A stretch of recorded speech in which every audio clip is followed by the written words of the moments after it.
On this episode of Doing the Most, we're making an Italian grape ale in collaboration with Mean Brews. Homemade brews and various how-tos, everything from mead to roast, big creation, fermentation, inebriation, doing the most. I first approached Mean Brews after I saw one of his posts on the Reddit homebrewing sub. It looked like he might be from Oklahoma, so I hit him up and asked if he'd like to do a collab. Well, turns out he's not in Oklahoma anymore, but he was very interested in doing a collab. Now, I want to encourage all of you to go and subscribe to his channel, particularly if you are into brewing beer, because he sciences the hell out of beer recipes, and I totally appreciate it. So go give him a subscribe and check out his content, because he's really doing a lot of the homework for us, and I personally appreciate it. So we went back and forth in email and tried to decide what we wanted to do, and he pitched the idea of doing a quarantine-themed brew. And quarantine apparently is from the Italian, so we ended up deciding on an Italian grape ale. And I like this idea because it's very much in the spirit of Doing the Most. It's kind of a beer, but also kind of a wine. So it checks two of the boxes of my favorite things. So I did some research and I looked at some recipes from around the internet, and the one thing that became immediately clear is that the Italian grape ale is a little bit of a do whatever the hell you want kind of recipe. And so that's what we chose to do with ours. Now, initially, I thought about going to the Mercado up the street and getting a bunch of wholesale grapes and mashing them and adding that. If you look at some recipes, they talk about making kind of a grape concentrate by boiling grapes down into like a syrup and then letting that age for a while and then adding that into primary. But one night during a live stream, when we did the math on putting together a Riesling Piment, I realized that we only needed about 2/3 of the Riesling concentrate from the kit that we had purchased. We had purchased a light body kit, and what was delivered was actually like a heavy bodied kit. And so we didn't need as much of the Riesling concentrate as I thought we would. So we were left with an extra 5 pounds of Riesling concentrate that needed a home.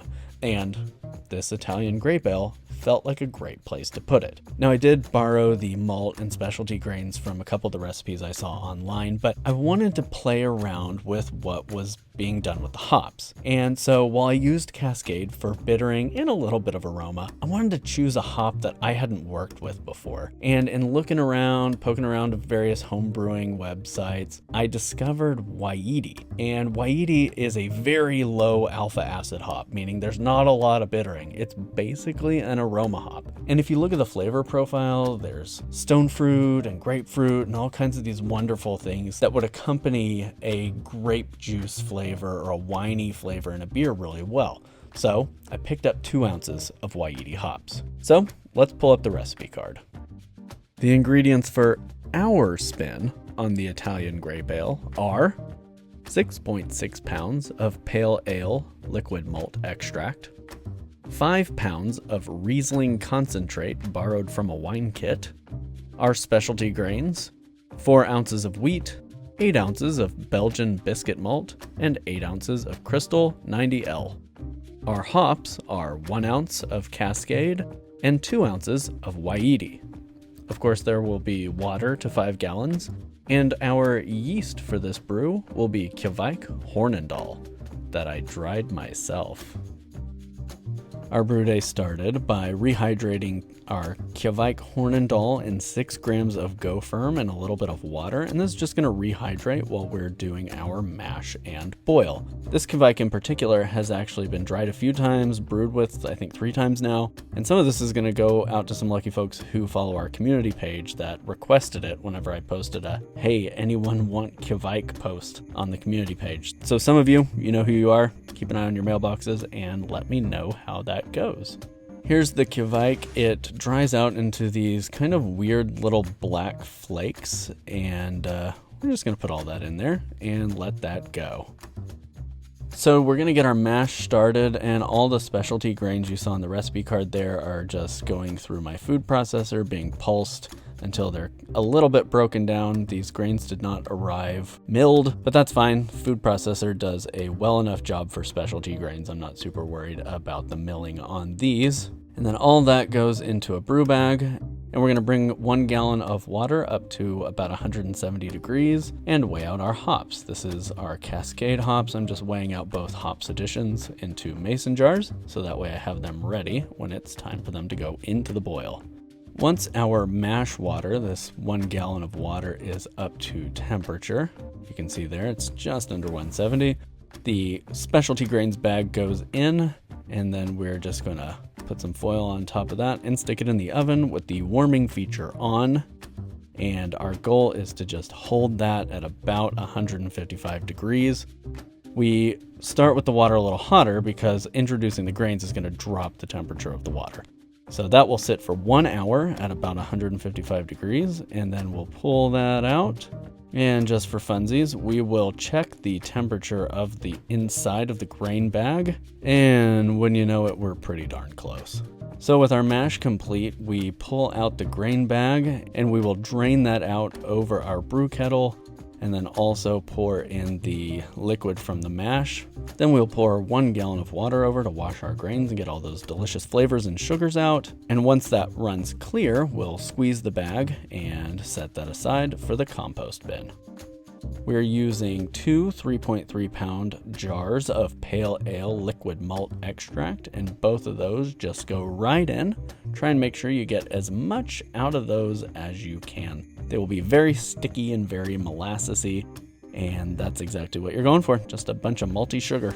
And then that concentrate borrowed from the Riesling kit, and you can see that there's about a third of a bag left there, and we're gonna pour that right in. If you look at some recipes, they suggest putting this in after the boil. I'm just gonna add it right to the boil, and if needed, pectic enzyme can be added to remove any pectin haze that might develop. Stir, stir, stir. And once that comes up to a boil, our first hop addition goes in here. You can't see it, but I'm using a hops basket to strain those out later. And at the 30-minute mark, our other hop addition goes in, starting to smell pretty darn good. And then with 5 minutes to go in the boil, we're gonna put in 1 ounce of Wai-iti hops and pour some icy, icy cold water into our brewing bucket. At the 1 hour mark, let's strain out those hops. Make sure you get every last drop. And then we're gonna pour our wort on top of that cold water so everything starts to come down to room temperature. Stir, stir, stir. And then we're gonna let that sit until it hits about 95-ish degrees. Many, many hours later, we are going to pop that open. It's come down to a little bit higher than room temperature. We're gonna put in our other ounce of Wai-iti hops, and those are just gonna sit throughout primary as a dry hop, and then pour in our rehydrated Kveik. Lid goes back on, and we're gonna ferment this open with an upturned coffee mug. I know many of you who follow the channel have seen this before. And the next morning, we went in and checked on it, and look at that. Yeast had kicked off, we got a nice krausen on top, looking good. So this took about a week and a half to ferment. It was not fast, but not slow, and it smells amazing. The Wai-iti hops really brought an interesting character to the nose. Rack that off, and it's time to get that cleared. The color was much darker than I anticipated, and I'm not opposed to it. It should be a nice, beautiful, dark, amber, kind of caramelly color when it's complete. And we're finding this with sparkaloid. That's about a tablespoon of sparkaloid into boiling water. You mix it really thoroughly and then just add it directly to secondary. Once that was basically cleared up, I sanitized a keg and purged it with CO2 and then racked it into the keg. Now, there's gotta be a way to get this to mean brews, right? So I'm actually gonna just pressurize this keg and not carbonate it because I don't currently have a trusty counter pressure filler to fill bottles with. So what I'm gonna do when he's ready to receive bottles of the Grape ale is I'm going to bottle them off of the keg using carbonation tablets. This will prime the bottles individually, so within 3 to 4 weeks they should be bottle conditioned and carbonated and ready for consumption. And you know, of course, I couldn't go without taking a taste with the remnants from the racking tubing, and it is grapey and also hoppy. It's a really interesting blend.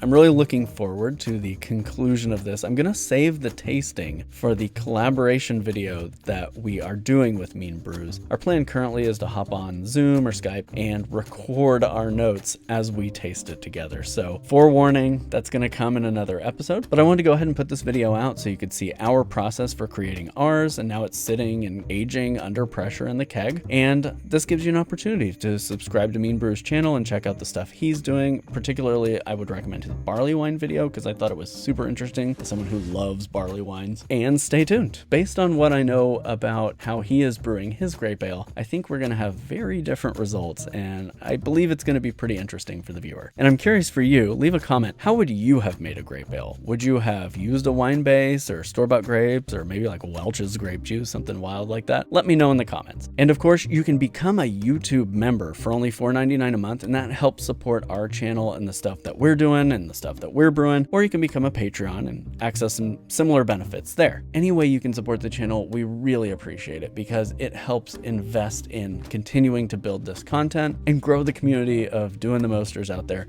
who aren't just satisfied with doing the basics. So we really, really appreciate all of your support. And of course, you can follow us on Instagram and Pinterest at Doing the Most Okay. Until next time, happy brewing, stay safe.